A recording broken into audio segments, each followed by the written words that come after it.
Kung ikaw ay naghahanap ng makakausap, Heartline. kung ikaw ay nangangailangan ng isang kaibigan, Heartline. daluyan ng iyong damdamin at daluyan ng iyong bawat saloobin. Heartline. Kung saan pinapakinggan ang iyong nararamdaman.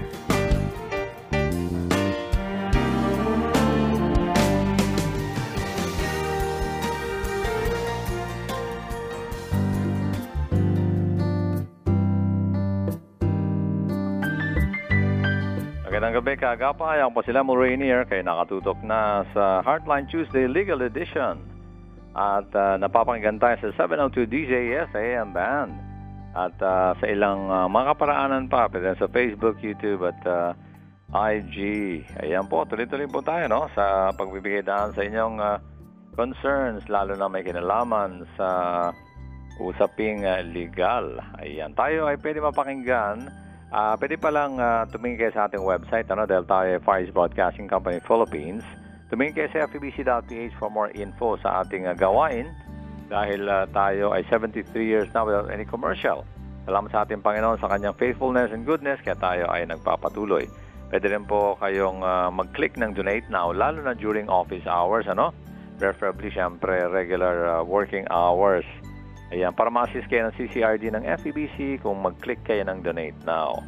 Ayan po, at ngayong gabi na ito ng Martes ay tuloy-tuloy naman tayo sa talakayan. At bibigyan daan natin ang halusukin na natin. Maraming salamat sa practicing attorney. At marami na rin karanasan sa kanyang profesyon. Magandang gabi, Attorney Lil Rondario. Hello, good evening, Brother Lemuel. Thank Yes. you, and good evening, magandang gabi sa lahat ng ating mga masusing tagapakinig sa DJS Heartline Legal Edition. Ayan, maraming salamat. Kahit na holiday ngayong gabi, itong araw na ito ay salamat sa opportunity nito ay mabibigyan linaw ang ilang mga katanungan ng listeners and viewers natin. Okay, so maganda dyan ay tingnan muna natin, kamustahin muna natin kayo, Attorney Lil, Rondario. At kamusta ba kayo nitong past few days? Dahil, syempre, we are anticipating na mag-i-improve na, bagamat patuloy pa rin ang protocols natin. All right, by God's grace and His faithfulness, mabuti naman ang ating kalusugan. Andyan ang pag-iingat ng provision ng ating Panginoon, ang kanyang pag-ibig, ang kanyang habag, ang kanyang grasya na patuloy na dumadaloy sa lahat ng kanyang mga anak. Purihin ang Panginoon. Purihin ang Panginoon. Talaga siya lang naman ang pwede mag-protect sa atin. At tayo naman gagawin natin. Iingat. Okay po, Attorney Lil. At dahil nakita nga natin, obserbahan natin itong past few days, na nag-improve naman ang mga numero bagamat sa ibang mga bansa merong inoobserbahan na na ibang variant na naman ng COVID-19. So ibang variant na siya. At the same time ay pag-iingat ang ginagawa ng Pilipinas. Pero syempre we are explaining kaya lalo na sa inyo, Attorney Lil, more on legal issues, yung concern sa mga kababayan natin na talaga namang iba-iba ang nadidiscuss na natin itong nakalipas na mga linggo. Okay, Attorney, maganda. Umpisahan natin ang mga isinangguni sa inyong katanungan. Alright, so first question, basically itong mga first few questions concerns yung marriage, pag-aasawa, and particularly yung unang katanungan, meron siyang asawa na meron silang in-execute na wedding agreement. Ngayon na hindi natupad dito, so ang tanong niya, ano ang pwedeng gawin? So, okay. Again, ang general rule, kapag may agreement, presumably binding or obligado ang bawat partido, ang mag-asawa na pumirma, nag-agree doon sa agreement, na sundin yon. Except, ang isang pag-aasawa, ang relasyon na mag-asawa, is governed Mhm. by public policy, no? Na kung saan mas mahalaga ang pagtingin ng ating state or ating gobyerno sa sanctity ng marriage. So may public interest or public policy involved. So Mhm. kapag ka ang marriage agreement between husband and wife mag-violate, mag-contradict, no, go against yung provision ng public policy or public interest, maaari itong iset aside. Pag ito rin ay nag-violate, contrary sa morals, public morals, maaari ditong iset aside. So, ang tanong dito, anong gawin kapag hindi sinunod yung provision ng wedding agreement? So, we call this yung prenuptial agreement, ano? Yung before or at the time na i-celebrate yung marriage ng mag-asawa, nagpermahan sila at Yes. meron silang agreement sa relationship nila. Particularly, mainly, it covers yung property relation ng husband and wife. Okay. Ang batas kasi natin, ang presumption ngayon is absolute community of property. Meaning, pag nag-asawa yung babae lalaki, ang kanilang pag-aari, lahat ng pag-aari will be treated as owned in common ng dalawa. Okay. So, ibig sabihin noon na kung ano yung income, ano yung matanggap during the marriage, lahat yon pag-aari na mag-asawa. No? So, ang tanong dito is anong gawin? Hindi specified ng ating listener kung ano yung violation. Very important, no? Yung terms and conditions na kung saan merong violation. Kasi sabi nga natin, kung itong agreement nila, merong provision na hindi akma sa ating batas or public policy or ito ay salungat sa public morals, maaaring i-consider o tingnan ng batas yon bilang null and void provision, no? So meaning hindi mo pwedeng i-enforce, no, yung agreement na yon or particular provision na yon sa agreement. So very important na malaman natin, no, sa listener kung anong klaseng provision ang hindi natupad. Okay? Yes. So, but generally, kung hindi naman salungat sa public policy, sa public morals, no, bibigyan ng weight yun or kailangan tuparin yun ng mag-asawa. No? Ayun. Okay. So, magandang paalala yan, ano? At, pero kasi, di ba, attorney, pag sinasabi, minsan may mga napapakinggan tayong mga balita, pag sinabing may prenup, ano? Prenup agreement, normally talaga about properties, eh. So, parang sineseparate yung mga properties nila, pag-aari, o mga naipon, before the marriage. Para may kanya-kanya silang properties, attorney. Yes. So, yun, pagka merong properties before the marriage, kapag ikinasal na sila, kung identified yung properties before the marriage, that could be considered as the property belonging to the spouse who brought that property into the marriage. So, ibig sabihin nun, during the time of the marriage, whatever property they had before, although they owned it, no, personally, no, separate property nila yon, but once the marriage is celebrated, lahat ng properties nila will be brought in and considered as under the management of the spouses, joint management. So dapat may consent one as to the other kapag ka may disposal or encumbrance, no, pagbebenta o pag sasangla ng any of the property, no, during the marriage. Kahit ito ay pag-aari ng isang asawa bago pa siya ikinasal, no? Kasi yung management, no, administration at saka gamit ng property na yan na brinot in sa marriage will be under the joint, no, administration, consent, approval, no, decision ng mag-asawa, no? Pagka natapos na yung existence ng marriage for one reason or another, Oo nga. namatay yung isang asawa, madi-dissolve yung marriage. That's the time na babalik sa kanya-kanya yung property na yon which the spouse brought in, no? Halimbawa, nagkaroon sila ng legal separation, kasama sa judgment ng legal separation, terminate na yung ano nila, yung property relations or regime, no?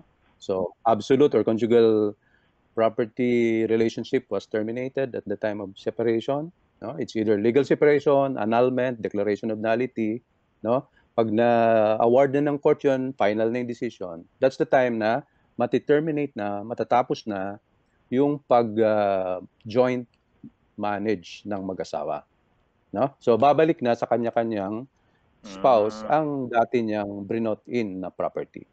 But in the meantime, habang existing pa yung marriage, ano? hindi pwedeng i-dispose, hindi pwedeng ibenta, hindi pwedeng isangla, no? Ng either of them without the consent of both. Okay, so interesting 'yun, ano? Kasi yung pag-define mo niyan at pagpaliwanag, bakit kinakailangan na yung mga iba, no? I think more sa abroad dito, no? Yung mga kundi man celebrity, mga mayayamang tao, kailangan pa nila bumuo, no, ng prenup agreement. Samantalang kung sa inyong paliwanag, sila rin naman ang mamamanage nun, common. So, bakit kailangan i-define pa yung kani-kanyang properties brought into the marriage? Doon sa ibang bansa, I think particularly. All right. We are not particularly keen or knowledgeable sa laws governing sa ibang bansa, but the general principle in the US is dapat ang isang property belonging to any of the spouses, meron kang either will, no, last will of testament, no, kung saan it will govern yung disposition ng property once you die, no? So kung may personal property ka brought into the marriage, yung personal property mo na yan, pag namatay ka, saan pupunta yan, no? Pag wala kang last will and testament, mapupunta sa gobyerno yan, no? Hindi mapupunta sa asawa mo, hindi mapupunta sa kamag-anak mo, sa gobyerno. Hindi automatic, ano pala, no? May mga rules, no? Mga batas na sinusunod. Sa atin, iba. Pag namatay yung isang one of the spouses, yung kanyang share in the conjugal assets or yung kanyang separate property brought into the marriage, mapupunta yon sa kanyang heirs. So kasama yung spouse niya and the children, kung meron siyang mga anak, kung wala man, living parents kung meron, kung wala din, sa mga collaterals, no? Oo, mga kapatid. So, kung meron, kapatid, kung nabubuhay pa. Kung meron. Oo. Tapos, yun. So, ngayon, saan papasok yung prenup agreement? Since property relations nga pinag-uusapan na yan.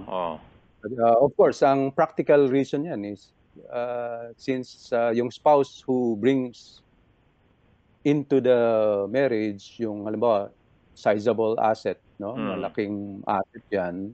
Minsan pinamana din niya yan sa mga dati niyang sa mga magulang niya or sa relatives niya, no? Mga kapatid niya.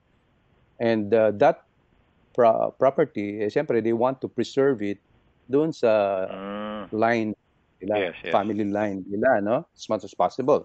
So kapag gano'n, allowed naman yung pag-sign ng agreement na lahat ng halimbawa ng properties na brinot in ng isang spouse, pag namatay siya, hindi mapupunta sa asawa, kundi mapupunta sa kanyang kamag-anak, no? So, allowed naman beneficiaries, ano? Halimbawa, kasi ang context kasi nito, more on sa abroad, no? Sa ibang bansa na, kunwari, galing sa divorce, may sariling anak or sa previous marriage, ano? So, ibig sabihin, kaya parang sineseparate niya yung kanyang properties na hindi lahat pupunta do surviving spouse, ano? Lalo kung ba pangalawa ito. Ano? So, interesting, attorney? Ang mga finer points nito, no? Pag-usapang marriage at prenup agreement.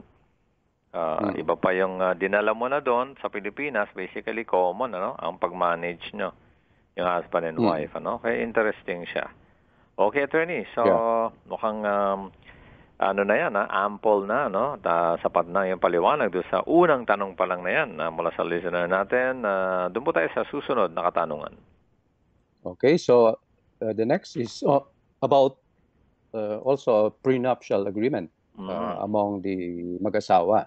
So, ang tanong naman dito is, yung intended na mag-aasawa pa lang, no, na spouses. So, siyempre, dalawang families yan, no? May parents yung lalaki, may parents din naman yung babae. So, ang tanong niya is, bago sila magpirmahan, kasi yung parents ng babae, family ng babae, apparently mayaman ng pamilya.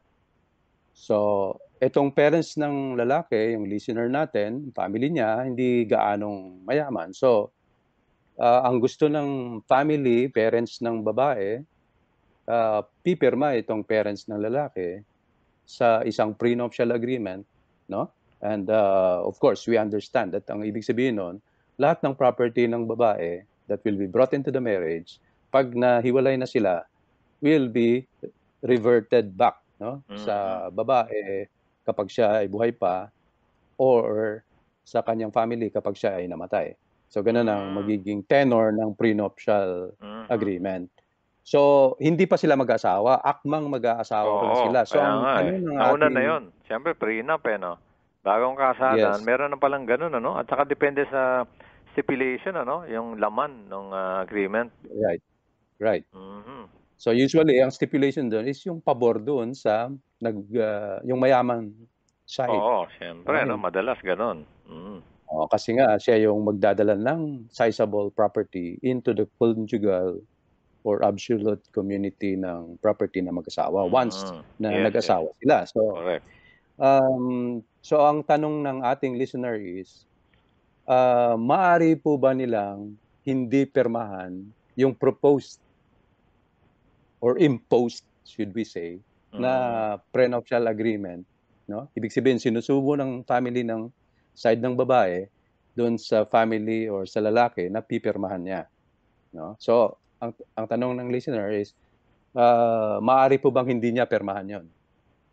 So, of course, ang quick answer, no, is maaari niyang hindi pirmahan. Kasi nga, ang agreement is always mutual, meaning it takes two to Kailangan tango, papayag, no? no? Yung dalawang partido. Two parties yan.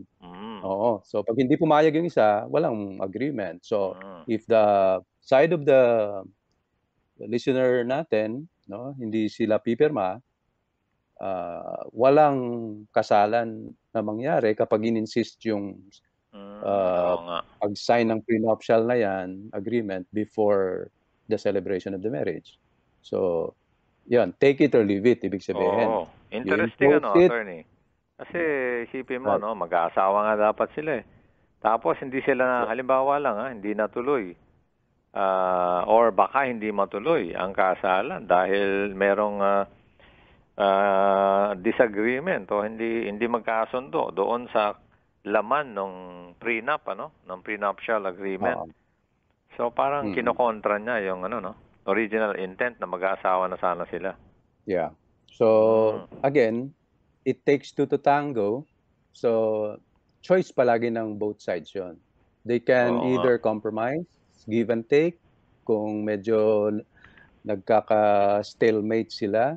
Depende na ngayon sa kanila, ano bang mas mahalaga sa kanila, yung relationship nila or proposed intended relationship na magsasama sila na mag-ibigan habang buhay or habang buhay sila, or mas mahalaga sa kanila yung property, no? Issues that also involve yung marriage nila. Okay, so ano siya, no? Again, maraming aspeto, no? Yung kunyari yan, kasalan, o mag-aasawa yung lalaki at babae. So, either mas mayaman yung lalaki or mas mayaman yung babae. Kung mahalaga yung issue na yun, doon sa mag-aasawa, siyempre, hindi naman lahat.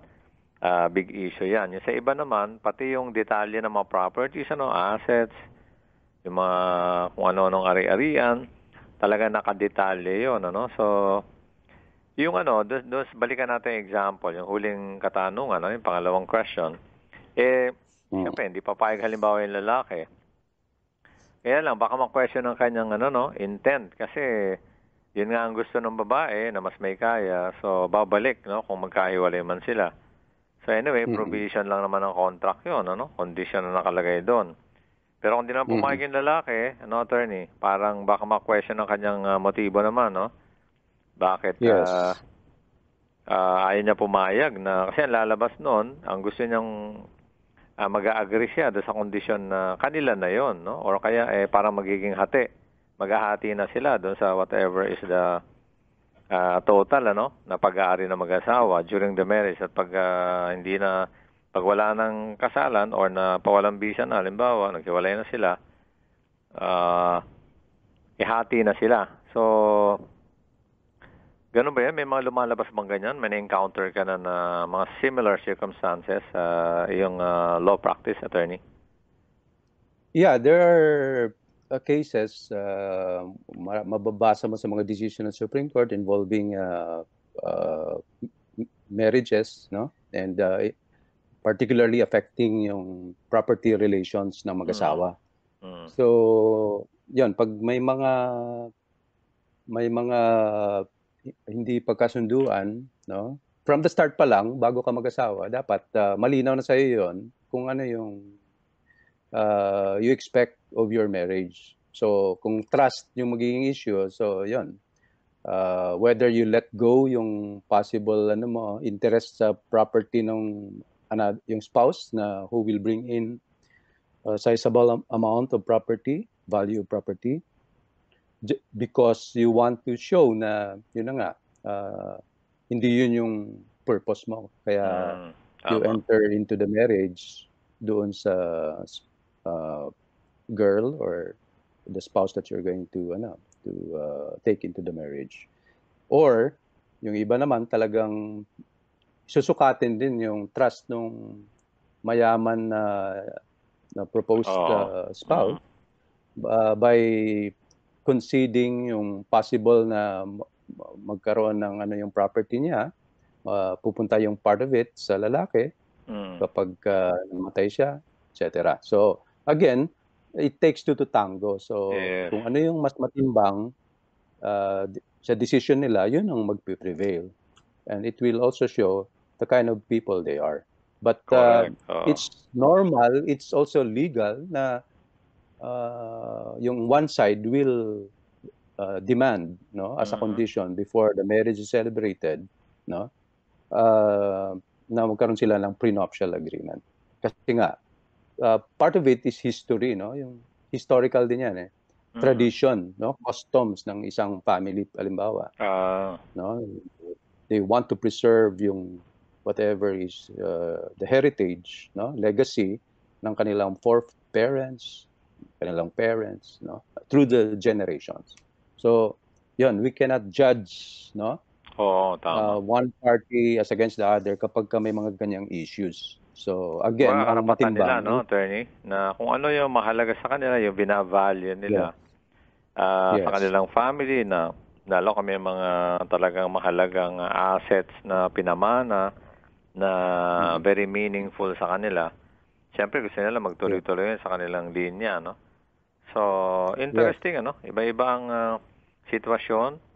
Kumbaga, usapang kasalan, may mga lumalabas pa na agreement, ano, regarding properties, ano? So, nakakatuwa ang ang mga nasasakop ng batas natin, ano, attorney. Doon po tayo sa susunod na katanungan. Okay, so still about mag-asawa, pero this time naman yung one party, yung spouse, kinasal siya sa kanyang asawa, yung sinasabi natin na parang shotgun marriage, no? Yung parang napilitan lang or pinilit na asawahin yung kanyang asawa. So, ang situation is after some time, after years have gone, nagkaroon na ng another relation itong kapatid actually ng listener natin. So ang tanong niya ngayon, since wala namang naging anak sila kasi itong kapatid niya mukhang sterile, no, baog, no, kaya walang offspring yung mag-asawa. So nung meron na siyang kinakasama ngayon, so ang tanong is, ano daw ang maaari niyang gawin para maayos lahat in a legal way, no? Sa situation kung saan nandiyan na sila ngayon.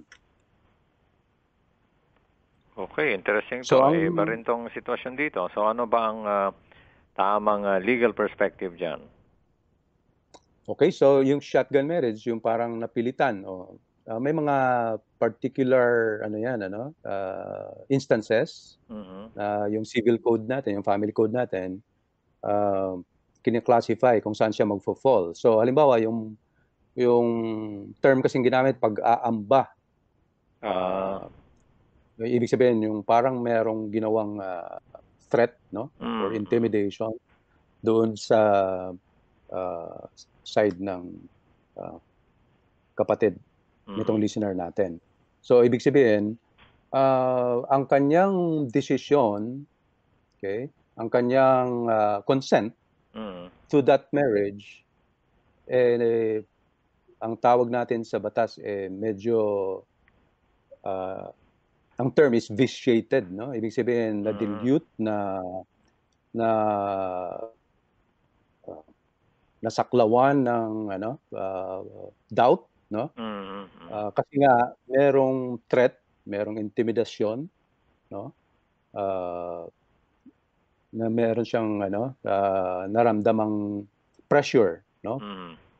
Which is not legal, no? Kaya't ginawa na yung desisyon na magpakasal.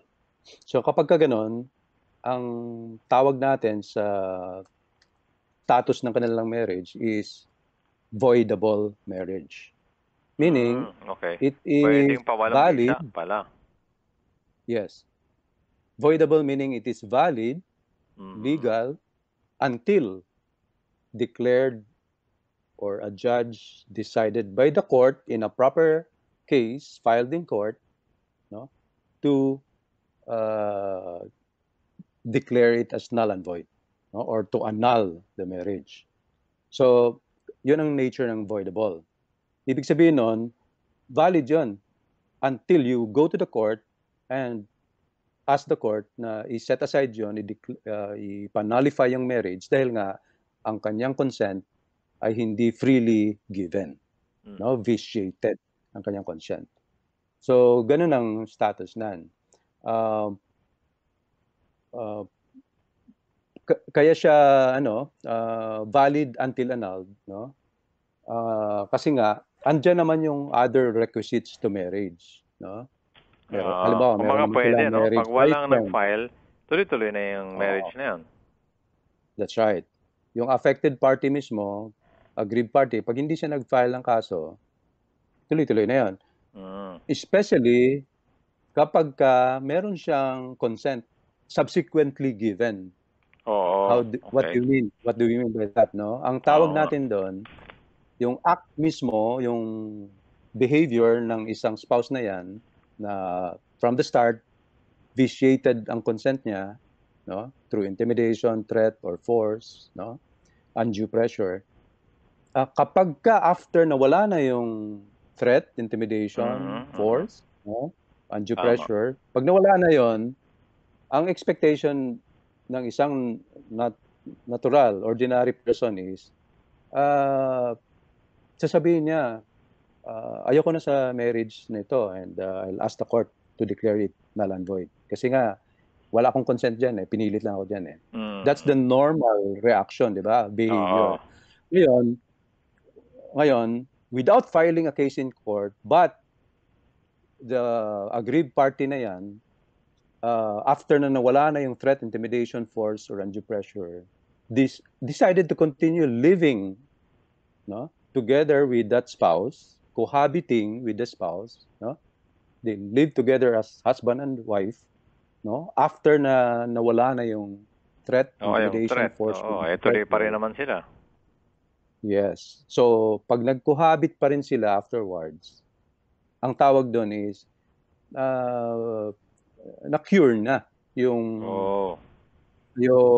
defect, no? Consent, tama. No? So, kaya ang mangyari niyan is hindi ka na pwede ngayon pumunta uli sa court para questionin yon kasi you live together, you cohabited together as husband and wife even after na nawala na yung condition na yon, no? So ganun ang rule diyan. Ayun, okay. So another interesting na sitwasyon. Okay, so iba pa ang annulled, iba pa ang void, kumbaga walang visa.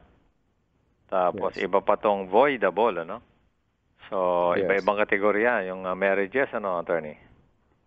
Yes. So, Ayan. Okay po, so tuloy tayo sa susunod na legal question. okay. So ito nung susunod natin, still about marriage, but medyo iba naman yung situation.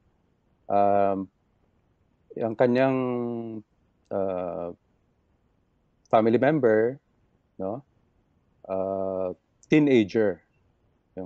Yung brother niya is a teenager kasi 18 years old pa lang. No?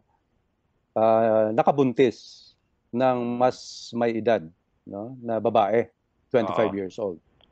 So 7 years age difference.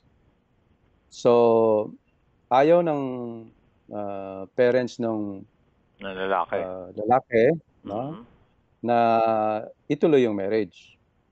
Pero yung side ng babae naman gusto nilang ituloy kasi parang tingin nila babae yung nabuntis, babae side sa kanila, nila parang may sila yung agrabyado sila, no?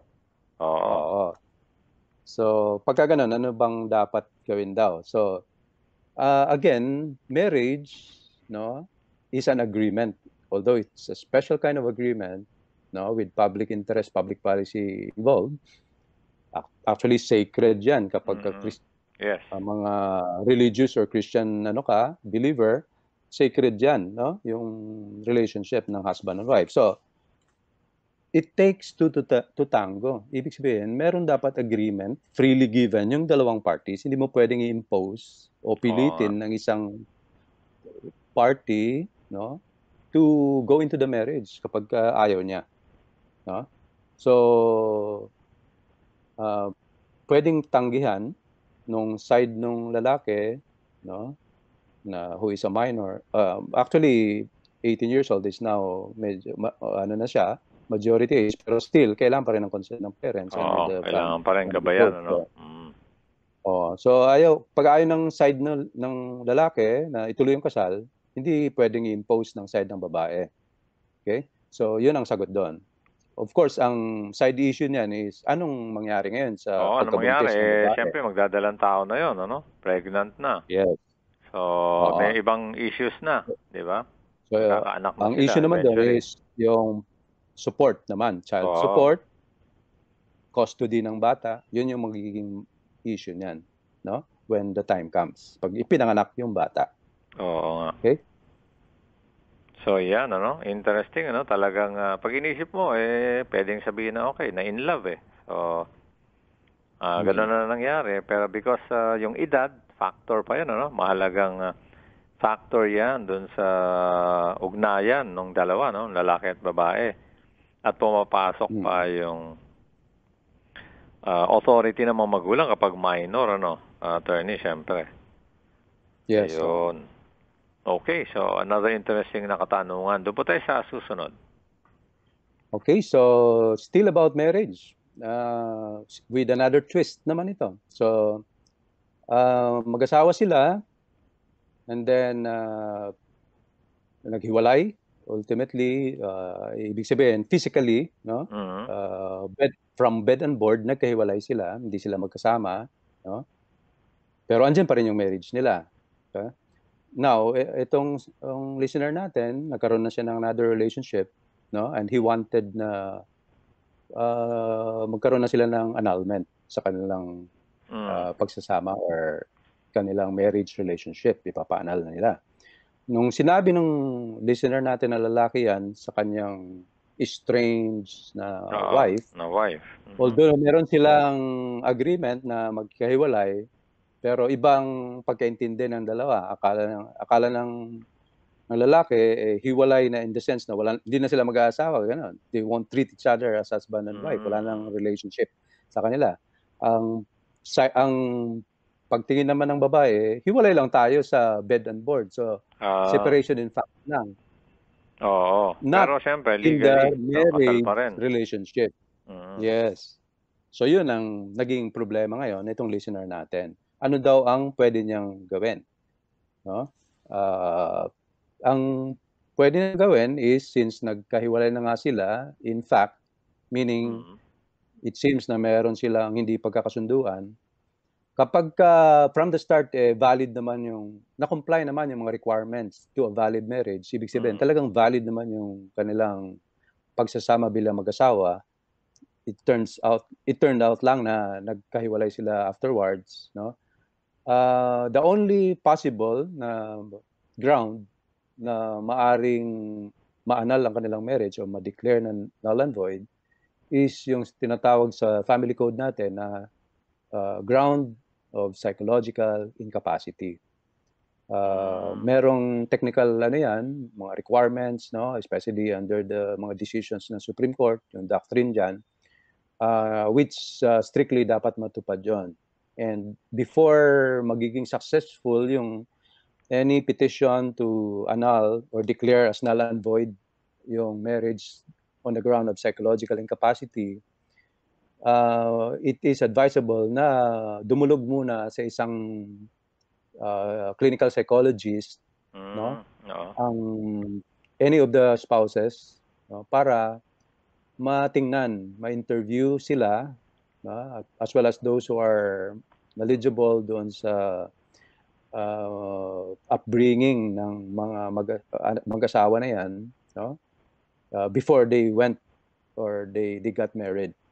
So, kasi yung psychologist would be able to assess, no, kung meron nga bang existing psychological incapacity either or both spouses, no, before they entered into the marriage, no? Yun ang tinatawag natin na meron siyang judicial antecedents. Ibig sabihin, sa upbringing nila, either of the spouse or both of them, kapag merong naging mali sa pag-bring up sa kanila at yung kanilang psychological condition ay naapektuhan, especially in terms of relating with the spouse, na magkakaroon ng conclusion ng clinical psychologist na merong psychological incapacity, no?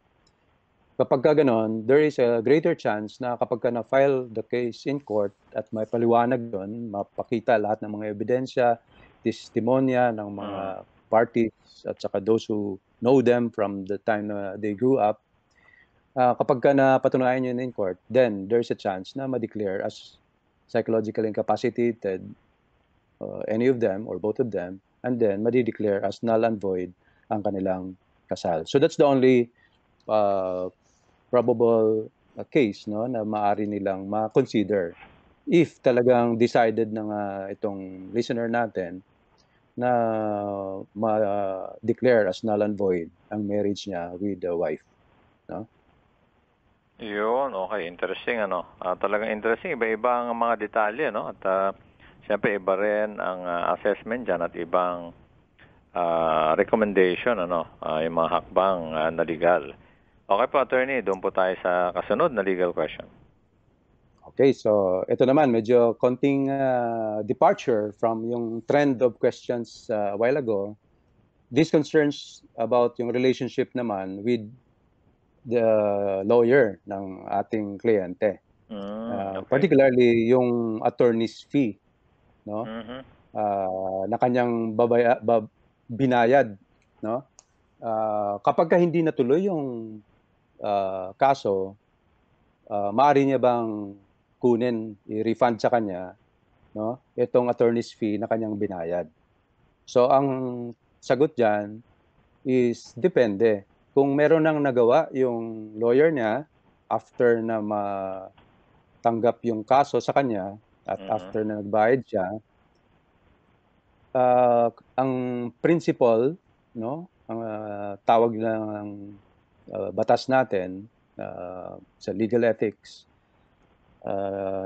professional code of professional responsibility naming mga abogado is quantum meruit, meaning the quantity or the amount of work actually extended or done by the lawyer as far as that case is concerned, no? Yun ang magiging basis, no, on whatever attorney's fee is due to the lawyer. So, kung meron na siyang nagawa after accepting the case, halimbawa, sinimulan niya nang i-review yung kaso, binasan niya na yung mga dokumento, na-interview niya na yung kliyente. So, he spent time listening and analyzing afterwards, no? And then researching doon sa applicable law or laws, provisions, as well as decisions of the Supreme Court, no? And some other resources applicable dun sa kaso. Pag nagawa na ng abogado yon, ika-quantify yon more or less, no? I-estimate yan, no? Ilang hours ba spent, ano bang complexity ng involved sa kasong yan. Yun ang magiging may basis. Amount yun pala, no, attorney, no? Hindi, it's not hard and fast rule. It's not precise, no? Meaning it's based on reason. What is reasonable, no? So it is based on, halimbawa, the expertise, the qualifications, no, the competence of the lawyer, and the amount of time spent, no? It depends upon the capacity to pay of the client. So lahat yun i-consider, no? That's why all in all ang tawag doon quantum meruit ang principle na ina-apply ng courts natin in determining what is the reasonable fees or partial fees na due to the lawyer for all those services that he has already put in before they terminate the relationship with the client. Ayun, okay. So, tama, no? Siyempre, kumbaga, as a professional, kailangan respeto rin, ano? Yung kanyang ginagawa. At siyempre, merong professional fee din yan, ano? O, ito, Yes. legal fees ito. So, at merong tamang determination yan, ano? Yes. Dapat lang, ano? Yan ang nararapat, kahit anong profession. Okay, attorney, doon po tayo sa susunod na katanungan. Alright. So, still, itong sumunod is about relationship with the lawyer ng isang kliyente, no? Ito, nakatukoy kung anong klaseng kaso. Particularly, ang side nitong listener natin, yung family niya, merong kaso ng rape, no? Na idinimanda laban sa kanila, no? Ngayon, based on the listener, frame up, no, ang kaso na final laban sa kanila. Laban sa kanya. And yes, so from the time na natanggap nila yung demanda na yan, they consulted yung public attorney's office. So it turned out na ang na-advise sa kanila, no, is aregluhin nyo na yan. Kasi pag wala kayong pang-areglo dyan, wala kayong pera na para aregluhin yung kaso, sigurado matutuluyan kayo sa kasong yan. So, galing sa, sa public attorney's office? Yes, yan ang natin, kwento ng ating listener nito. Yan ang kwento ng mga listener natin. Okay. Yes. So, medyo naguluhan ngayon siya. No? Nagtatanong ngayon na bakit hindi sila, instead na tulungan sila na i-advise kung anong dapat gawin, kasi nga ang claim nila is frame up lang sila. Ibig sabihin, yung frame up, patong-patong klase. Gawa-gawa lang yung kaso laban sa kanila. Parang sinetap lang, ano? Sinetap lang, gano'n, no? So, the general rule is dapat, pag ikaw yung abogado, whether you are a private lawyer or a public attorney, which is a government lawyer, i-advise mo to the best interest, no? Oo nga. Allowed by law, ano yung rights and obligations ng client or yung intended or suspected persons or those who are already charged in court, so accused na sila in court. So bahala na ngayon sila mag-decide whether they will settle or they will decide to really prove their innocence. Not actually prove their innocence, that stand on their innocence, kasi it's the government, it's the prosecutor, it's the side of the prosecution who has the burden in criminal cases to prove the guilt of the accused beyond reasonable doubt. So all that the accused will do when the case is filed in court is to stand his ground, to prove not to prove anything actually, but just to stand his ground na kung inosente siya, hindi siya madidiin sa kaso na yon, kasi the evidence will show na hindi sufficient yon, or there is absolutely nothing to prove that he is guilty of the crime or offense charged against him. So yun ang expected ng isang innocent na lumalapit sa abogado, whether it is a private or a public attorney, no? So of course, ang sagot natin dun sa tanong niya is mali yung in-advise sa kanya, no?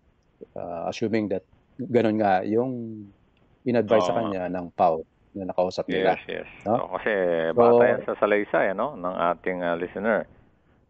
Yung mga circumstances na yan. Okay, so interesting, ito ibang aspeto naman to, at iba naman yung nature ng kaso. Ayun. Saka ito, so, defense siya, kumbaga siya yung nagde-defense sa sarili niya. Yes. So ngayon, in getting the legal services, the client or the accused in a criminal case pending in court has the option. Kung kaya niya na gumastos for the services of a private lawyer, he can hire the services of a private lawyer, as legal counsel in a criminal case. If not, if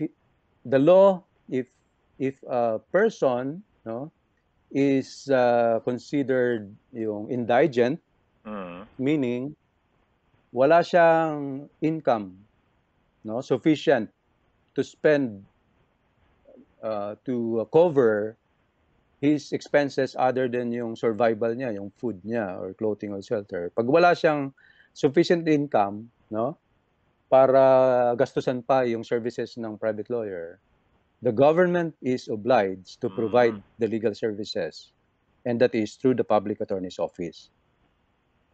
Yung quasi-government agencies natin, like the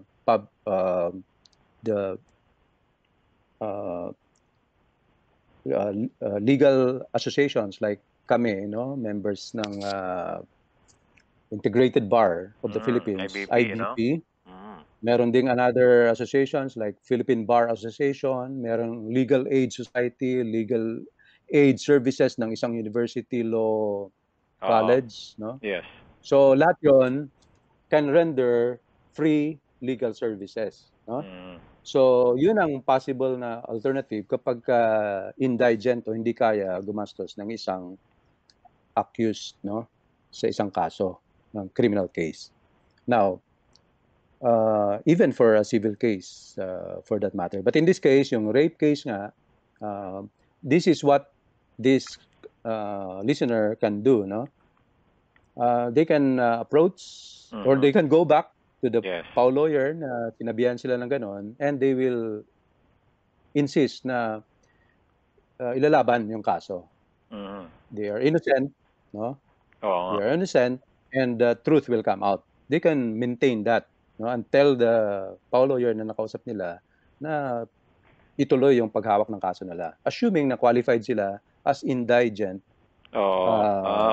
client, So yun ang pwedeng gawin. Ngayon, kung ayaw hawakan ng PAO lawyer yan, another issue yun, pwede silang magreklamo or seek, or they can go up kay sino yung ano pa rin ba ngayon, si USEC or ASEC, Acosta pa rin, Persida Acosta. So Oo. they can go up Dati, no? kay Or, Pao Chief, no? Si Acosta na oo nga. questioning kung bakit gano'n yung naging ano sa kanya, treatment or Oo, tama, pakitungo tama. ng mga public attorney na nilapitan nila. But kung makausap naman nila ng maayos itong public attorney or some other na willing to assist na public attorney dun sa pinuntahan niya na may jurisdiction diyan sa area kung saan nangyari itong o kung saan sila kinasuhan, maaari nilang kausapin yon ng maayos. Pero meron ding, yun na nga, appeal to the higher officers. Just like in this case, sa PAO Public Attorney's Office, ang pinaka-chief nila is si PAO Chief Acosta. So, Tama, pwede tama. nilang i-elevate yung mga ganong issues. Ngayon, kung worst comes to worst, hindi sila qualified o talagang hindi hawakan ng PAO yan, they can approach also yung mga Mga iba IBP pa, no? Na maaaring lawyers or makatulong mga sa legal kanila. aid na maaaring tumulong sa kanila kapag hindi nila kaya ang private lawyer. So, ganun. Ayun. Pero ibig sabihin, halimbawa, hindi ba parang obligasyon ng sa side ng pamahalaan na magbigay ng tulong? Not unless hindi sila qualified. Halimbawa, qualified. Assuming qualified na tulungan, pero hindi tinulungan. So, ano ba ang dapat na unawa natin dyan? Saka meron bang pwedeng gagawin yung humihingi ng tulong or assistance sa mga abogado? Yes, actually doon sa unang step na possible na gawin, yung pagbalik niya doon sa PAO lawyer, and yung PAO lawyer na yun, ayaw pa rin hawakin. Or kahit yung mga supervisors doon sa office na yan, kung saang syudad man yan, ng public attorney's office, pag ayaw pa rin gawin yon, I'm sure pag umakyat siya sa opisina ni Chief Ni Pao Chief, ano? PAO Chief Acosta, sigurado ako tutulungan siya Ayun, and tama, tama. gagawa ng administrative investigation or action laban dyan sa nagre-refuse to assist or mali Kung meron man, na ano? assistance binibigay ng Yes, PAO yes. na nakausap nila. So I think naman yung PAO office, pag nakita nila ng maayos yung kaso, Itutulungan. they won't decline. So they will reconsider kung ano man yung initial na position nila. Ayun, okay. So, interesting ito, no? Itong huling katanungan, ano? Of course, tayo ay nasa ano na, actually, lampas kalahati na tayo, attorney, ng ating program. Di natin namamalayan. Interesting yung mga katanungan, eh. So, bago mo ituloy, ano? Siguro, bigyan mo muna sila ng contact details mo, no? Bago mamaya, you can also give your contact details bago matapos. So, very quickly, yung iyong contact details sa mga ilang nabukas sa mga radyo nila, para malaman nila paano sumangguni sa inyo kaya sumulat. Halimbawa, kung meron silang mga nais na idulog. Alright, so my cell phone number is 0917-594-4334. You can reach me, my email address at attyetrondario@yahoo.com, and my Facebook Messenger account, Eugeril Rondario. Yan. Thank Attorney, tuloy po tayo, no? Sa mga susunod pa ng mga sinangguni. Kasi alam ko talaga marami tayo mga letter senders yung iba naman na talagang sinisikap nila maihatid ang katanungan nila. Okay po. So, tuloy po tayo. Okay. So, next question is still on legal services na kailangan ng isang kliyente. So, aabot ba ng million ang bayad sa attorney kada hearing? Medyo big time na abogado to. Million kada hearing. Bawat hearing. Galing naman. Definitely hindi. No? Metro Manila, siguro between 3,000 to 10,000 per hearing. Reasonable na yon. Pagka sensitive at saka complicated yung kaso, depending on the agreement, it can go up to several thousands of pesos, no, per hearing. Pagka total case naman, scenario, between 50,000 up to as high as yun, abutin ng million siya kung complicated talaga yung kaso. Pero kung maliit lang naman yan, 100,000, less than 100,000, maaaring matapos na yung kaso.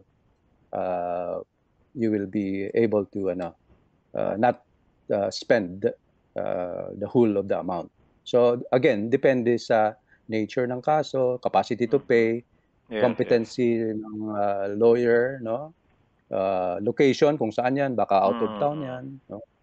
Baka anong complex yan, baka kailangan niya ng mga special mga remedies na kailangan, yung mga extraordinary remedies, no? Kailangan niya ng mga arrangement, no, na kung saan i-meet yung other party and special examinations na kailangan, modes of discovery na tinatawag namin. So lahat yun will entail costs depende nga sa legal need, no, particular legal work na kailangan sa lahat ng stages bago matapos yung kaso. But kung hindi kaya yon at indigent, papasok yung public attorney's office.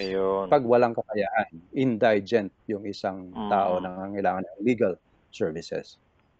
At syempre, walang bayad. Walang bayad yan. Free yun.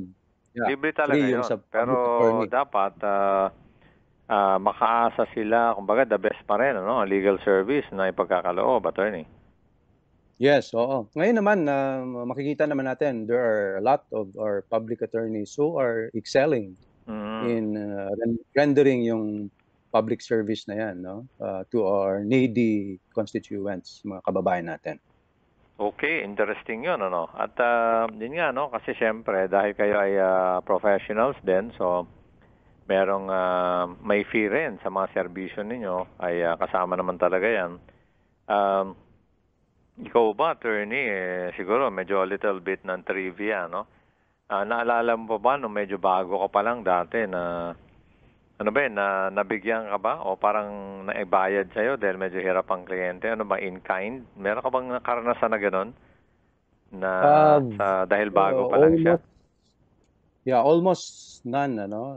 Pagka dito naman sa Metro Manila kasi yung practice mo. Ay, oo.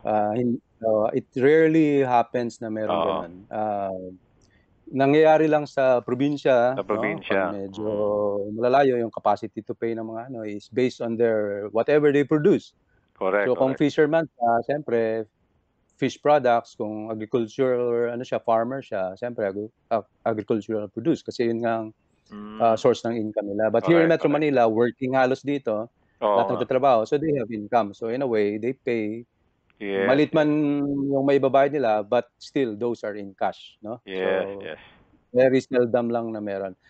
Maaari yung property or some other non-monetary forms, additional na lang, add-on na lang yon, depende na sa situation kung may mga resources yung clients, no? But generally, mostly yan in cash. Sometimes, part of the fees, property. Property, alam ba? Kung yung pinagtalunan, pinaglabanan. Yes, sometimes, part of it, pwedeng manggagaling tract, ng land. So, halimbawa, pwede pala yung gano'n, ano? Parang isasama sa bayad, part of the payment. That's right. Yes. Okay, sige. So, attorney, doon po tayo sa kasunod na katanungan. Okay.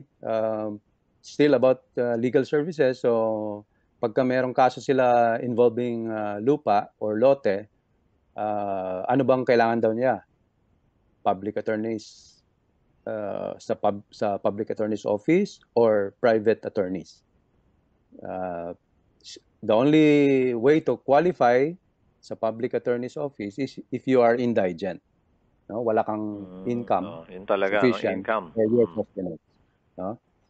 So, pagka ganun, no choice ka. Pag meron kang income, may property ka, no, hindi ka magka-qualify doon. So you need to get a private attorney. Otherwise, pagka may demandahan, you won't be able to defend yourself. Kapag ikaw nakademanda, kung ikaw naman magdedemanda, you won't know what to do, what to file.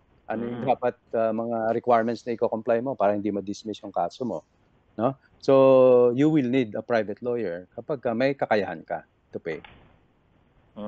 So, reality talaga, no? Kasi ayaw man natin yan. May mga pagkakataon na umaabot sa talagang, nagkakaroon ng pagpa-file, paghahain ng kaso, to resolve yung mga conflict, kababayan natin. Sige, attorney, doon po tayo sa susunod naman natin na sinangguni sa inyo.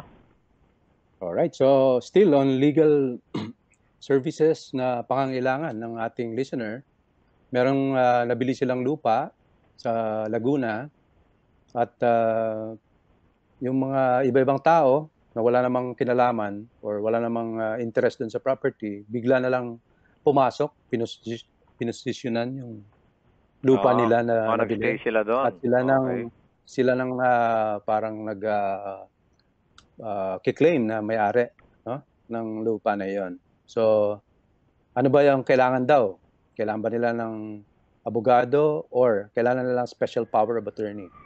So again, kailangan mo ng abogado kapag may kaso, no? Yes.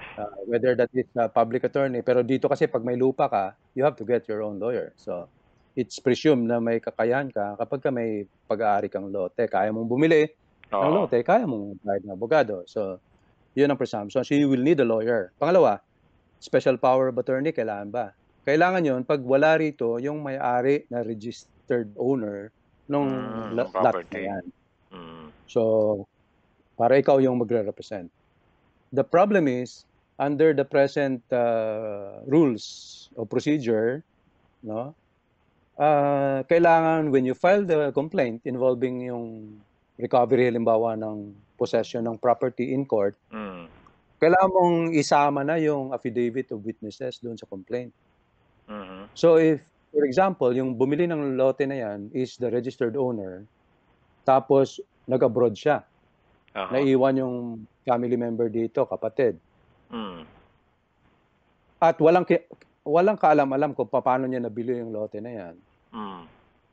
Maaaring hindi siya magka-qualify as the witness. No? Yes, yes. Especially kung may mga issues sa possession halimbawa ng property, kasi wala naman siya rito nung may nag-possess niya, wala siyang kaalam-alam, no? So pagka ganoon, even if he execute a special power of attorney dito sa kamag-anak or kapatid dito para siyang mag-represent in filing and appearing in the court, maaring hindi magiging competent as witness itong attorney in fact niya na family member, yung bibigyan niya ng special power of attorney. Kaya kailanganin talaga ang physical presence niya. Kailangan siyang umuwi rito to sign a complaint and affidavit nila, no, to support the complaint. And then when it's filed in court, pag kailangan ng trial or hearing, kailangan siyang lumuwas ulit to attend and to testify in court. Otherwise, sometimes inaalaw ngayon yung remote. So gagawin niya pwede in the foreign country, pag meron tayong consular office doon sa Department of Foreign Affairs, DFA ang may jurisdiction pero may consular offices sa lahat na halos ng mga bansa. So yung mga Filipino citizens doon, maaaring pumunta doon at doon mag-execute, doon siya magpipirma ng kanyang complaint, doon siya manunumpa sa kanyang affidavit. Posible yun. Pwede yun. Pag na-forward dito yan, pag na-file dito yan, saka naman, pag na-set na yung hearing, pag kailangan yung mag-testify, kapag allowed pa rin, kasi ngayon, because of this pandemic, electronic online hearing pwede. So, through arrangement, kapag may available facilities doon sa consular office na yan, wherever that foreign country is, na nandun yung plaintiff, no? Siyang nag-file ng kaso, kailangan niya mag-testify, pwedeng doon mismo sa consular office, doon siya mag-testify online na merong naka-hook dito, nasa video screen niya doon, mag-testify ka during the hearing, no, ng kaso dito sa Pilipinas. Pwede naman 'yon, no? Medyo mahabang medyo high-tech lang ngayon process na 'yon, but it is possible, no? Na process. And nagagawa naman 'yon. Pero nagagawa na. Sa iyong karanasan, Nino? More inconvenient lang compared to regular na kapag ka nandito lang, and sometimes more expensive kasi nga you have to travel. Ikaw, if you are working halimbawa doon sa foreign country na yan, and you have to appear in the consular office, so you will have a day leave, and then maglilive ka pa sa work, no? Doon is more expensive, of course, yung what you lose there kumpara kapag ka dito lang, no? Kasi yung in terms of conversion, mas malaki yung halimbawa yung per hour rate conversion nila, rate, no? no? Halaga Hourly nung rate. doon, hourly rate. Oo. So yun ang mga practical considerations na maaring tingnan if itong client natin will decide to file this case para ma-eject or ma-recover yung possession dito sa mga illegal occupants na claimants ng kanilang property. Tama. Naalala ko nga yung previously na tinalakay mo, no? Diniscuss mo, Attorney Lil, no? Yung tungkol doon sa yung kailangan i-eject. Iba yung i-eject at saka ano yung isang word na ginamit mo last time? Kapag more than 1 year na. Ejectment or eviction or recovery of possession. Yun. Okay. So ano nga ulit yon before we go to the next question? Ano nga ulit yung definition ng mga terms na binanggit mo? Okay. Ang basic demarcation line para madaling tandaan. Pagka 1 year, less than 1 year, yung dispossession. Ibig sabihin, may pumasok na squatter, within 6 months, nag-file ka ng kaso, ejectment case yun. Summary procedure yan sa lower court. No? Kapag more than 1 year na nandyan siya, wala kang ginawa, umaabot na ng 1.5 taon, 2 taon, instead of filing an ejectment case, which is a summary procedure, you may need to file a regular complaint for recovery of possession before the depende sa value ng assessed value ng property. Latest current assessed value ng property. Kapag yung value niya halimbawa is more than 100,000 dito sa Metro Manila, regional trial court yon. That's the higher court, no? Pagka less than, halimbawa ano lang siya, 50,000 lang or less than lang, lower court pa rin. So parang kung saan mo final yung ejectment case, which is summary procedure, the lowest level court, Metropolitan Trial Court ang tawag doon. Doon mo rin ipa-file yung recovery of possession na complaint.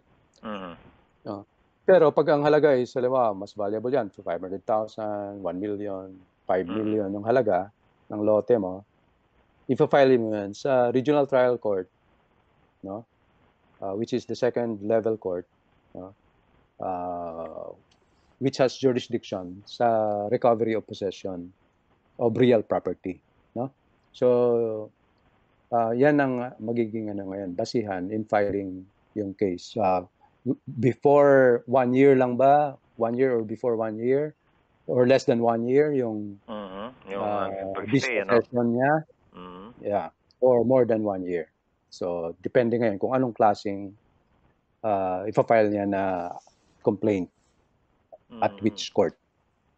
Okay. Sige, attorney. Doon po tayo sa susunod na legal question. Okay. So, ito naman, kaso physical injury or physical injuries. Slight physical injuries, actually. Kapatid ng ating listener, merong nasapok, no? So, ibig sabihin, nasaktan niya, nasugatan niya. Minor de edad kasi 18 anyos na bata or less than 18 anyos. So minor, no? Ang minor ang sinaktan. So minor. So ang tanong lang naman niya is bailable ba yung ganyang klaseng kaso na isinampa laban sa kapatid niya, no? Nanapok ng isang 18 years old. So bailable naman, no? Kasi slight physical injuries, it's one of the yung hindi serious na mga kaso, na criminal cases, no?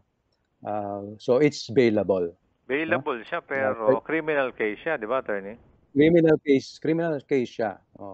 From the fiscal's office, prosecutor's office, pagka na-file yung kaso sa korte, bago mag-issue ng warrant of arrest, kasama doon yung recommendation for bail, nakalagay yung amount like ano lang, 1,000 pesos or 5,000 pesos or 10,000 pesos, recommended bail for provisional liberty habang pending pa yung kaso. So, ipopost nila sa korte yon. So, bailable siya. Yes.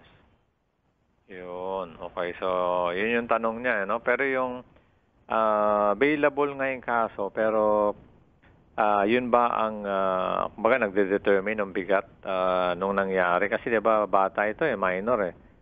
So, and yet, ganun lang yung kaso basically, no? Siguro talagang konti lang. Mahina lang, ano? Kumbaga yung harm, no? Hindi sa gusto natin yun, pero parang dinedefine natin yung nangyari. Yes. So, okay. Sige, so basically, yan. Okay, so bailable siya because hindi naman siya yung tinatawag natin na capital offense. Napakalayo yung sinasabi natin capital offense na kung saan hindi pwedeng mag-post ng bail. Kasi ang sa Constitution natin, no, nakalagay doon, one of the Bill of Rights, no, yung right of the accused is the right to post bail. Kasi nga mahalaga rin yung freedom, liberty. Yung freedom, ano? Kahit na akusado, no, attorney, no? Yes. Kasi nga ang general rule natin, ang principle natin is every accused, no, of a criminal case is presumed innocent until his guilt is proven beyond reasonable doubt. So ganun po ang pagpapahalaga sa freedom, no, ng bawat tao. So that's why kung may doubt at saka hindi pa, di ba? General rule. Yes. Okay. So yan, kumbaga general rule is mahalaga ang freedom ng tao. Depende na siguro kung ano yung circumstances, ano? Ano yung batas na nalabag. So doon na magkakaiba yon. Yes. Kaya nga the only instance na pwedeng i-deny o refuse yung right na yan to post bail sa isang akusado is if the case filed against him or her is classified as heinous crime under our present law. No? Heinous meaning na karumaldumal, napakabigat, no? Which will deserve yung capital punishment. Capital meaning death dati nung allowed pa yung death, pero nung nagiging life imprisonment na lang. Death penalty, life imprisonment na lang. So capital pa rin ang tawag doon. So if it is capital offense, life imprisonment, hindi siya bailable. Meaning, pwedeng i-refuse ng court ang right to bail ng isang akusado. So, nakakulong ang isang akusado ng heinous crime habang tinatrial ang kanyang kaso. Pag hindi na-prove ang kanyang guilt after trial, hindi na-prove beyond reasonable doubt, i-acquit siya, di-dismiss yung kaso. Saka pa lang siya makakalabas. Pero kung makukonvict siya, tuloy-tuloy na yon. Hanggang sa pwede siya mag-appeal pero nakakulong pa rin siya. So ganun ang rule natin sa bail, the right to post bail, to avail of yung bail, no? Sa ng isang no? Hindi siya magkakaroon ng pansamantalang kalayaan, ano? Kung mabigat yung kanyang kaso. Pero kung hindi naman ay may karapatan siya, pwede siya magbayad nun. At tapos, paano pala mechanics nun? Ano? Para maintindihan ng listeners and viewers natin. Di ba, nag-file na. Siyempre, dapat ikukulong siya o i-detain ba siya kung mabigat yung kaso. Pero kung pwede siya mag-bail or piyansa, so, paano ba yun? Fina-file pa yon, tapos saan binabayaran yun?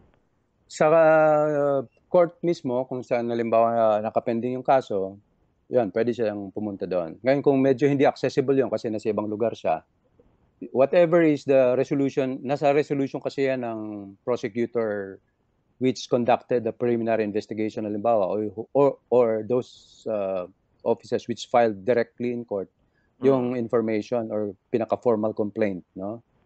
Charging yung akusado of that particular offense. So, doon sa resolution ng prosecutor finding probable cause, nakalagay na rin doon na bail recommended, halimbawa 10,000 pesos. So, once nakakuha yung family or yung accused mismo ng copy noon, no, Usually pinapadala yun, but if you can, siyempre pag ikaw yung party ng akusado, you will always follow up. Meron na bang resolution? Once Para you get a copy of the makabigay resolution, na sila, no, ng piyansa. oo. So, i-ready na yun. Yung whatever the amount, ready na yun, plus yung may mga requirements yan, just like yung picture, no, nung akusado, no, front, left, and right side, na picture niya, kasama yung sketch ng address, etc.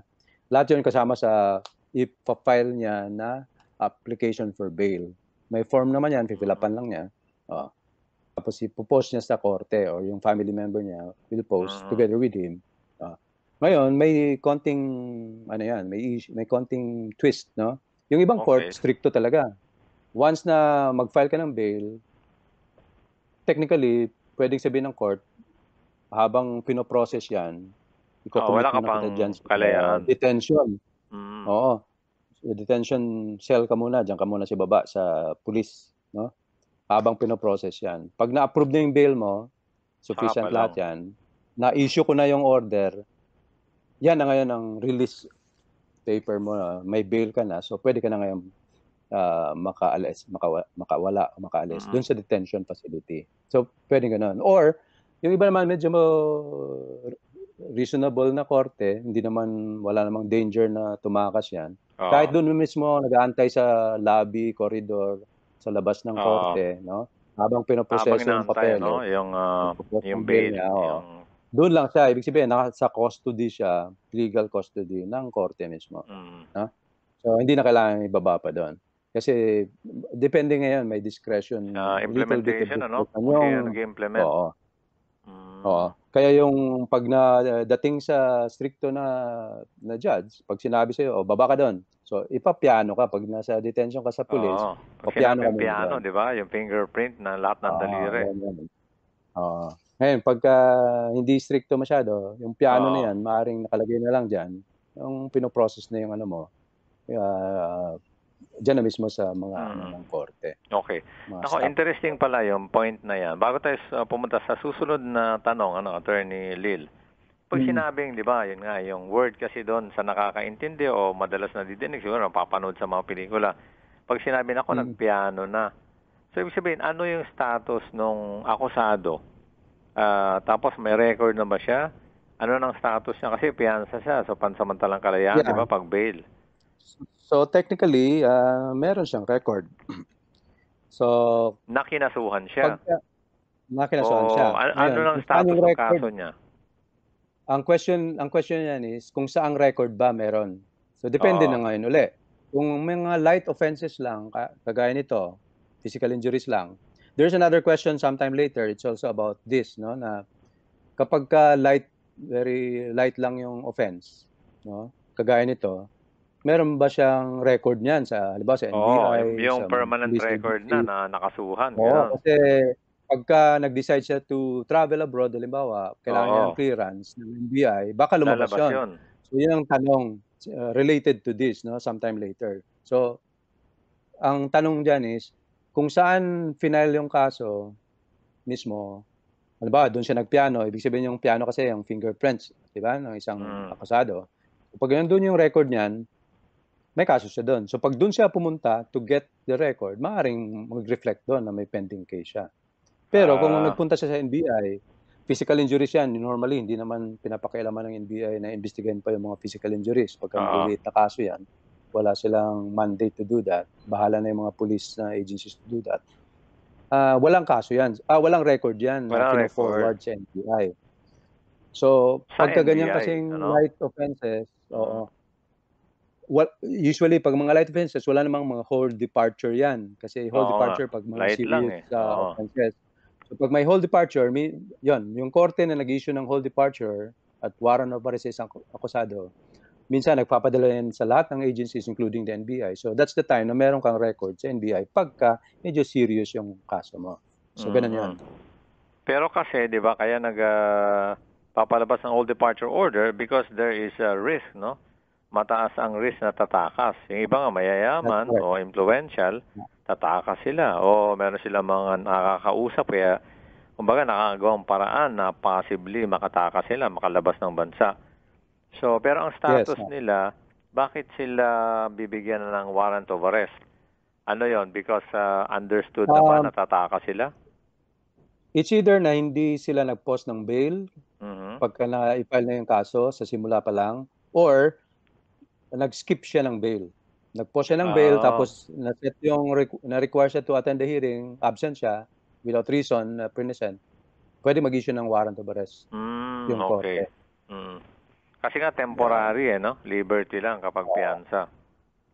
Oo. Ayun. Okay, sige attorney, doon po tayo sa next, no? Ang bilis ng oras natin, ha?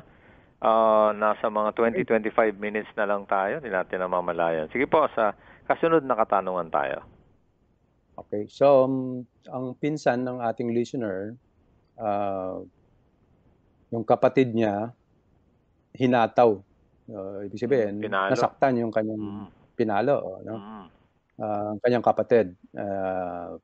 So, gusto niya lang magsampa ngayon ng demanda laban doon sa pinsan na siyang humataw o pumalo sa Mm. kapatid nitong listener natin. Ang gusto nila, hindi makapagpiyansa. Talagang sobrang galit, Oo nga. nitong family ng listener natin kasi mukhang silang naagrabyado, no? So, ano po raw ang pwede nilang gawin para yung gusto nila na hindi makapagpiyansa yung pinsan na nanakit sa kapatid niya, Mm. no? Minor de edad pala itong kapatid niya, no? Oo, So, bata, ano? Minor. pinalo ng kahoy. So, ang category nito is physical injuries nga yung kaso niya, at tinatanong kung pwede ba child abuse din yung kaso, no? So, una, yung kaso na physical injury, may classification yan. Is it slight physical injury, less serious physical injury, or serious physical injury? But assuming either mag-fall sa tatlong ito, Oo. ang penalty na imposable dito sa physical injuries, no? Kahit serious pa yan, Mm. bailable lahat yan. Because Okay. hindi sila maka-classify under yung sinasabi natin na heinous crime, no? Kaya available pa rin. Or Mm. yes, or serious or grave crimes which will justify, no, yung denial, no, ng bail rights or right na mag-post ng piyansa ng isang Yes, yes. akusado. So, bailable talaga, hindi pwedeng walang piyansa. Kahit child abuse yan, still bailable yan. Assuming na magfo-fall din siya sa child abuse. But apparently, hindi naman child abuse yon kasi hindi naman, although kamag-anak, pero hindi naman directly member ng family ang minor de edad na nasaktan. Kasi ang child abuse kapag member ng family ang nanakit Okay. sa isang minor de edad. So, yun ang magiging child abuse. Talaga, pag hindi ka mag-anak, yung nanakit doon sa minor, hindi child abuse ang kategory nun? Yes, yung regular yes, regular na mga kaso sa offense, penal code, revised penal code. penal code. Yes, Ayun, okay.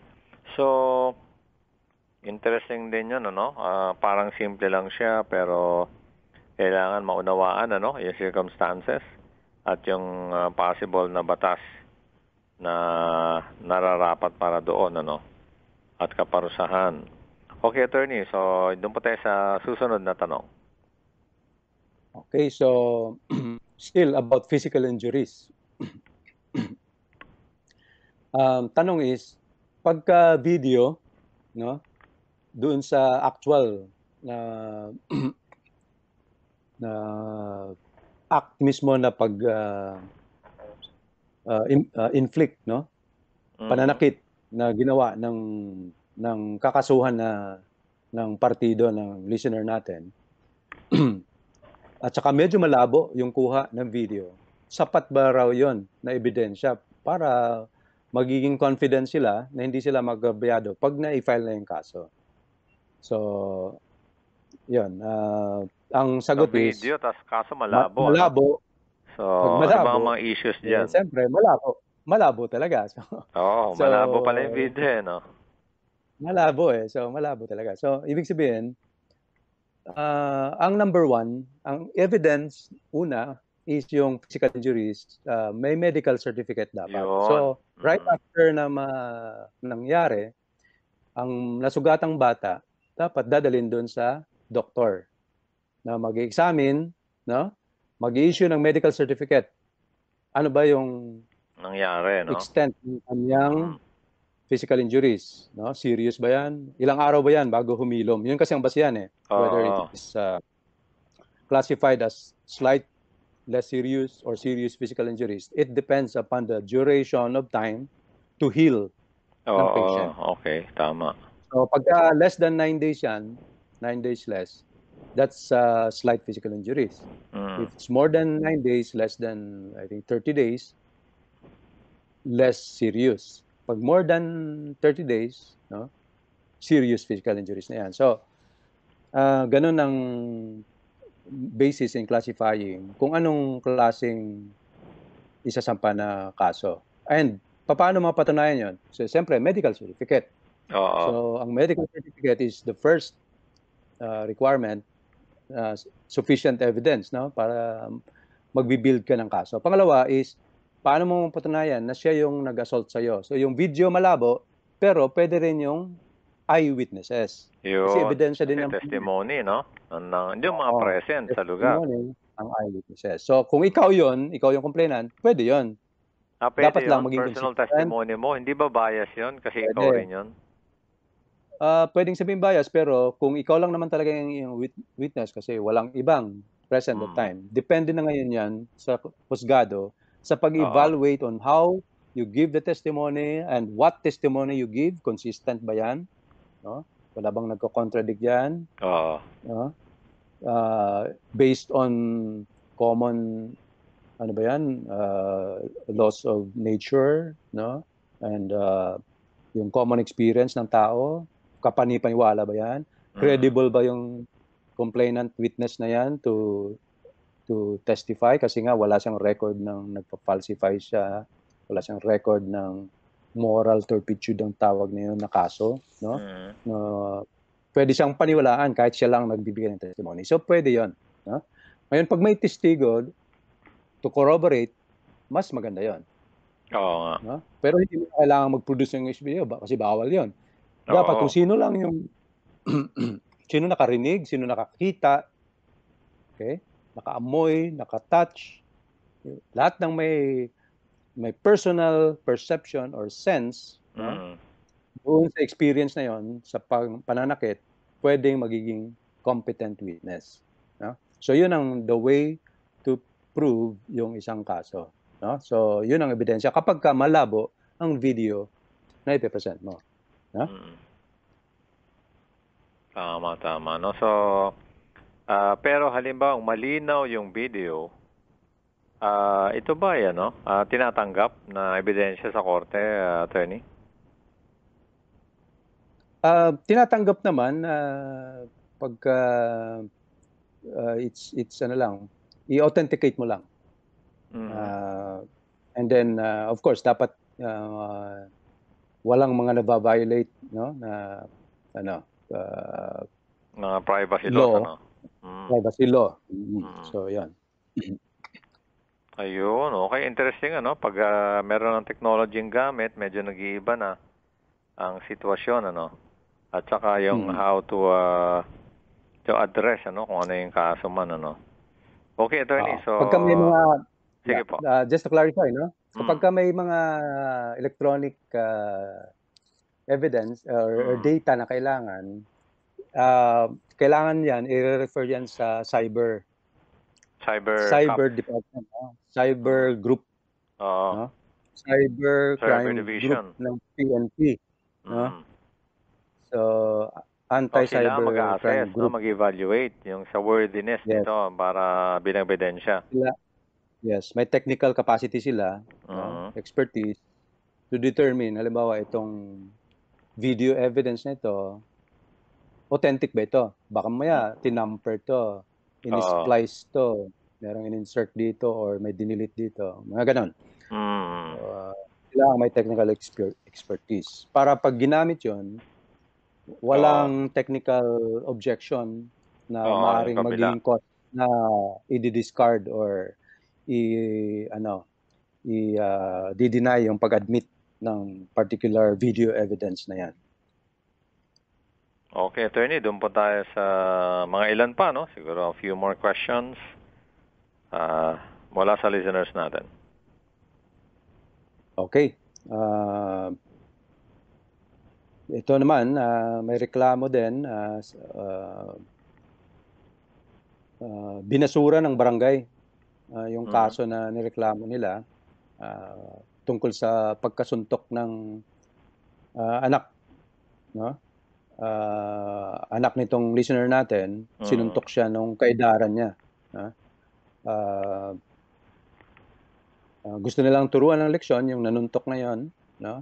Kaya gusto nilang may sampa sa korte yung kaso. Tapos tinatanong nila kung ilang hearing ba pag naganap yon, no? At meron silang gagastusin para doon. So, una, bakit nga ba binasura ng barangay yung reklamo nila, no? Yung sa panununtok na yan. Pagka exempting circumstance, halimbawa isang yung masyadong murang gulang na bata, like halimbawa 10 years old lang siya, tapos sinuntok na yung maaaring ganun din ang edad, away-away sila, ganun, so, nagkamutan, nagsuntukan, away bata. No? So, or less, halimbawa, mas mura pa kasi ngayon, kahit maliliit ngayon, kaya niyang manakit, no? Oo, so, lalo kung medyo marunong sa martial arts, ano? Oo. So, maaaring exempting circumstance. Yung age ng bata, wala pa silang age nga o accountability na sinasabi natin. So, pagka ganun, maaaring hindi naman kailangan isampahan pa ng kaso yun. Ang our law provides now, especially involving minors, those the minors in conflict with the law, no? Children in conflict with the law, ang tawag ng term na ginagamit ang tawag sa kanila ngayon, mga juveniles. I-refer lang siya sa DSWD na siyang gagawa ng intervention steps kung paano ma-address yung issue na yon. So maaaring kausapin yung mga bata, maaaring kausapin yung mga magulang, no? Kung anong dapat, paano siya makorek na hindi mangyari yung insidente in the near future, no? Hindi maulit. So, kaya hindi pwedeng i-demanda. But, at least, the very least, pagka may mga ganyang conflict, no? Apparent conflict with the law, na ginagawa yung isang minor de edad man, at the very least, mas maigi at baka mag-fall talaga siya na required na idulog kasi nga sa age nila sa DSWD, no? That's one. Ngayon, kung yung anak niya, kung halimbawa, na rin siya, of age na, or more than 18 years na, or more than 21 years old, nagsuntukan, no? Yun, pagka ganon, siguradong may, criminal violation or offense. So, kung of age na yung tao, dapat, hindi i-dismiss ng barangay yon. Iimbestigahan niya, especially kung may jurisdiction siya, no? Kung halimbawa yung nangyari insidente doon mismo sa lugar niya, nakatira doon yung mga akusado, no? May jurisdiction siya to investigate. So dapat ituloy niya. Gawin niya yung part niya, di ba? Pag hindi niya mapagkasundo, dapat mag-i-issue ng certification to file action kung sino yung aggrieved party na pwede niya magamit to file that certificate as one of the evidences na required to file the case in court, no? So, pagka ganon. Ngayon, assuming na minor pa rin, halimbawa, more than 12 years old, 15 years old, no? Less than 15 years old.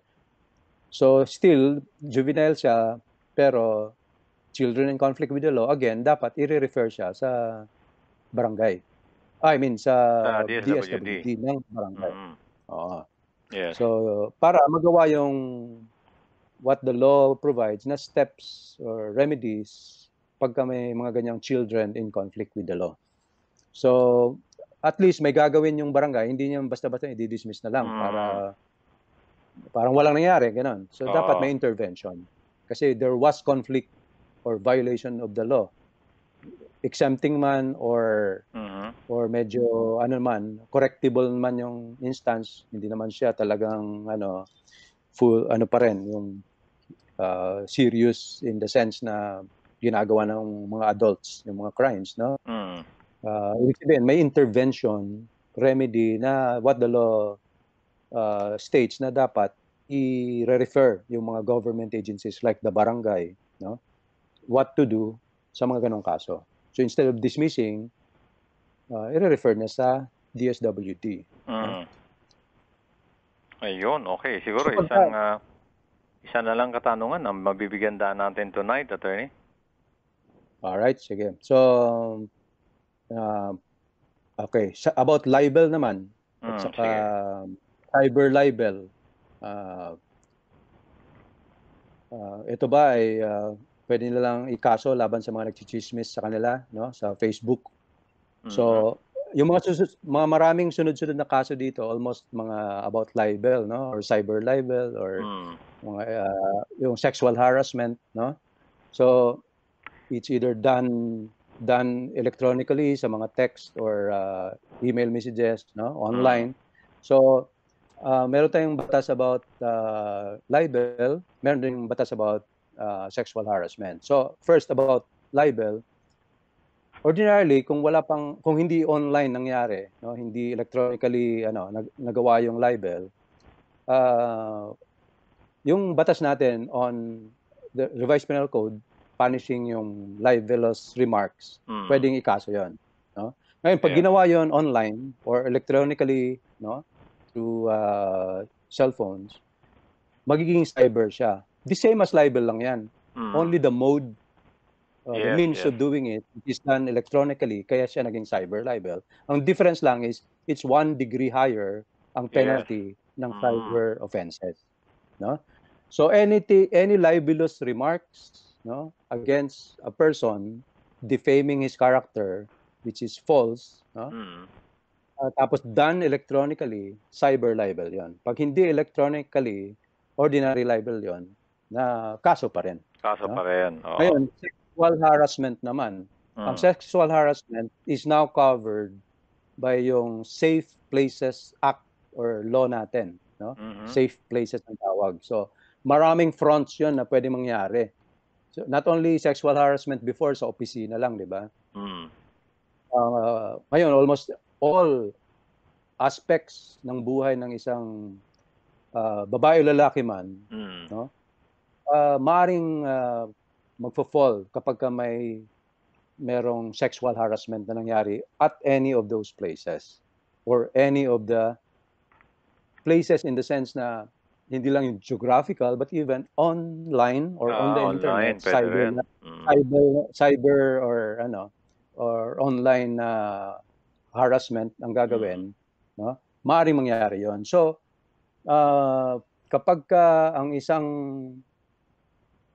again, no, it's pwedeng online or ordinarily, pwedeng sa opisina or sa public places, outside offices, outside yung homes ng isang tao. Babae man siya o lalaki, nasa labas siya, sa kalye siya, naglalakad, biglang may sumipol, may biglang sumigaw ng parang wolf whistling ang tawag doon, wolf blowing. Catcalling, gano'n. Catcalling ang tawag doon, sexual harassment ang classification noon. So, punishable din yon.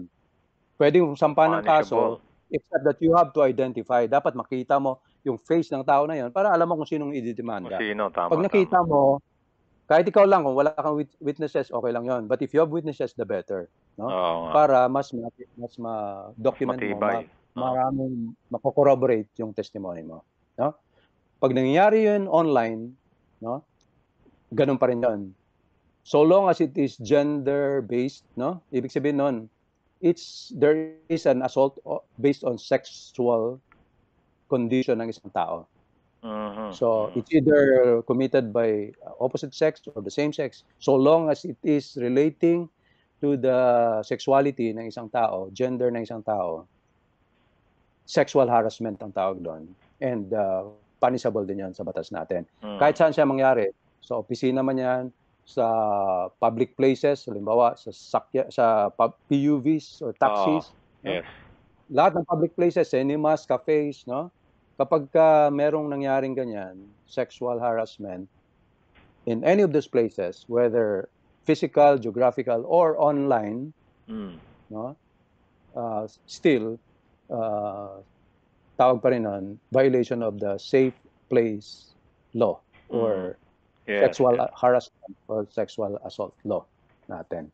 So yun, lahat yun pwedeng isampa sa husgado. But if it is online, pupunta ka sa PNP Anti-Cybercrime Group nila. Kasi sila ang may expertise, no? May competence to examine at ma-document, ma-authenticate lahat ng mga evidence electronically produced or generated. Okay. Ayun, attorney, ang dami natin natalakay. Iba't ibang mga paksa na naman tonight, ano? At ito ay karanasan at mga sinangguni ng listeners and viewers natin. Maraming salamat, attorney. Ano? At maganda siguro, bigyan niyo po sila ng inyong ilang takeaways sa mga natalakay tonight.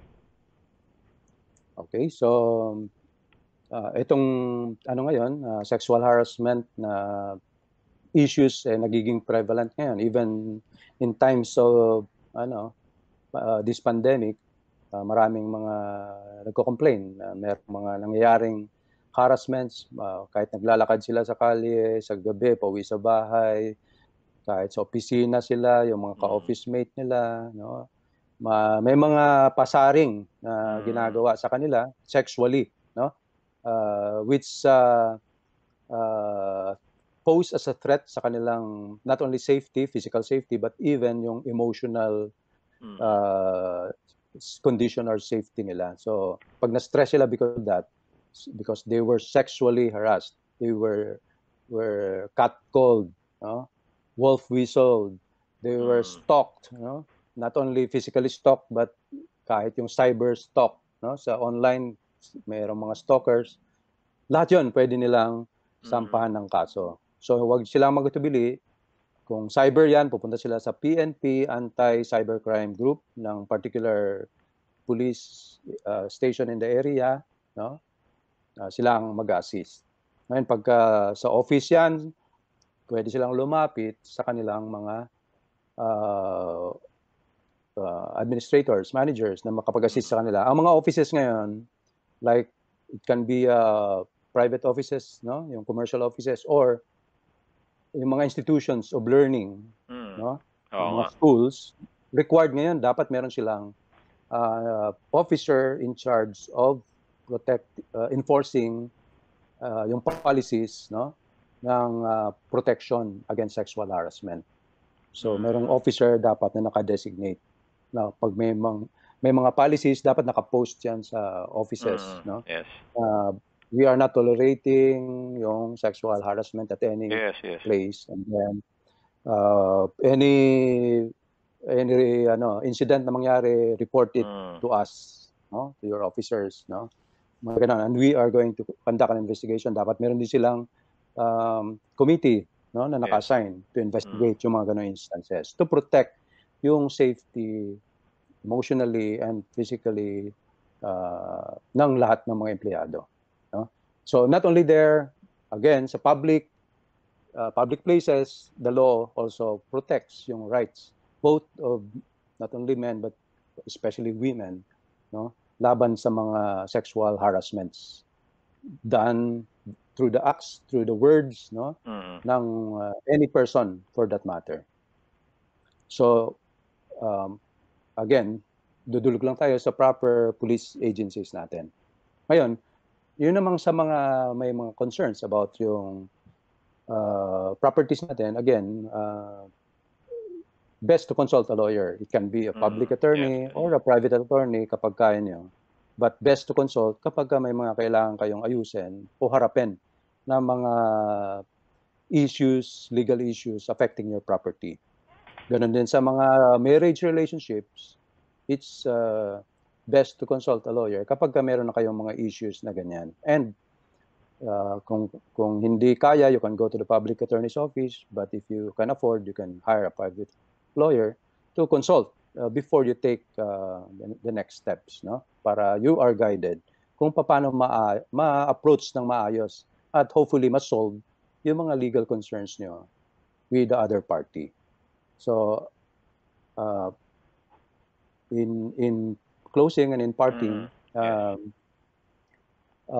would like to share with you what the Bible tells us, no? The Word of God, especially in the book of Romans, 13:8, sabi ni Apostle Paul, na as much as possible, let's live, no?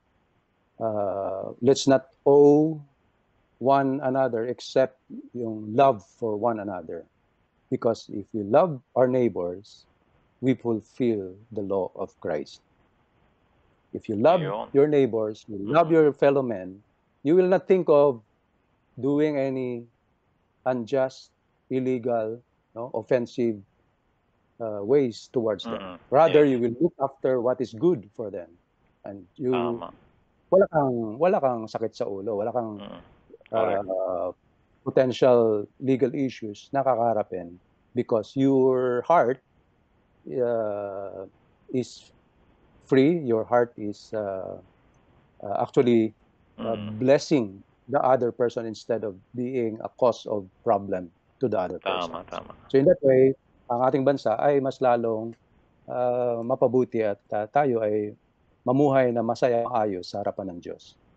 Yes. Attorney, maraming salamat for sharing also that verse at reminder sa ating lahat, kumbaga mapayapa, no, na mamuhay at mahalin ang ating kapwa dahil yan ang nais ng Panginoon. No? So, ngayon, Attorney, kayo po ang manguna sa ating closing prayer. Okay. Heavenly Father, we once again thank you for this night. You have allowed us to gather together. And Lord, just sharing yung mga legal concerns ng aming mga tagapakinig or mga kamag-anak nila, kaibigan nila, or just us listening to them and doing what we can, especially extending legal advice para matulungan na magawa yung nararapat na gawin at the particular condition, situation na naroon ang aming mga listeners or mga friends or loved ones nila. We hope and pray, O God, na kayo po ang aming sovereign God who is in control of everything that happens around us. Na siyang pagkatiwalaan na lahat ng mga ito ay maayos, Panginoon. Yung purposes ninyo ang siyang maghari at ang iyong katarungan, ang iyong pag-ibig, ang iyong habag, ang siyang patuloy na dumaloy sa lahat ng buhay ng aming mga kababayan sa Pilipinas and even sa ibang bansa rin. Especially in times of hardship and crisis like this, O God. So we continue to commit to our country, our leaders. Kayo po ang patuloy na maggabay, bigyan ng wisdom para maipatupad ang kaayusan sa aming kapaligiran at accomplish ang iyong purposes, O God, para sa aming bansa. Thank you, O Lord. In Jesus' name, all these things we pray. Amen. Amen, amen. Muli, maraming salamat, Attorney Lil Rondario, at ang inyo pong contact details. Okay, my cellphone number, 0917-594-4334. Email address at atty.etrondario@yahoo.com. And Facebook Messenger account, name, Eugiril Rondario. Thank you very much and God bless. Yes, muli maraming salamat, Attorney, no? At bago may baba ang iyong phone, Attorney Dale, pasalamatan natin lahat ng listeners and viewers natin at salamat sa kanila, even sa mga donors natin. Maraming salamat sa patuloy na pagsuporta sa ating gawain. Salamat din sa mga tumulong sa atin sa Bukawi Transmitter site, sa mga PA natin, mga Protect, mga kasama sa RTV, and of course, sa iyo, Attorney Lil Rondario, at sa lahat ng mga engineer natin. Ako po si Lemo Rainier, kagapay dito sa Heartline Tuesday Legal Edition sa FEBC Radio TV.